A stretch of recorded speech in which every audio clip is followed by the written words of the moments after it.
Hit and રનના કેસો દિવસે ને દિવસે વધી રહ્યા છે, ત્યારે વધુ એક બનાવ સામે આવે છે મહીસાગરથી.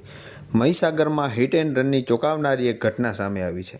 મોડાસા લુણાવાડા રોડ પર કાર ચાલકે બાઇક ચાલકને લીધો અડફેટે. કાર ચાલકે બાઇક ચાલકને અકસ્માત સર્જી બચાવવાની જગ્યાએ 5 કિલોમીટર સુધી કાર ઉપર ઢસડીને લઈ ગયો.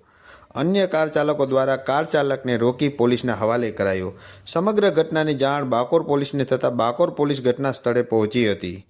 ગંભીર ઇજા પામેલ વ્યક્તિઓને 108ની સેવા લઈ હોસ્પિટલ ખાતે ખસેડવામાં આવ્યા. કાર ચાલકને બાકોર પોલીસ સ્ટેશન દ્વારા અટક કરી અને આગળની કાર્યવાહી હાથ ધરેલ છે. બ્યુરો રિપોર્ટ, જામજોધપુર સમાચાર.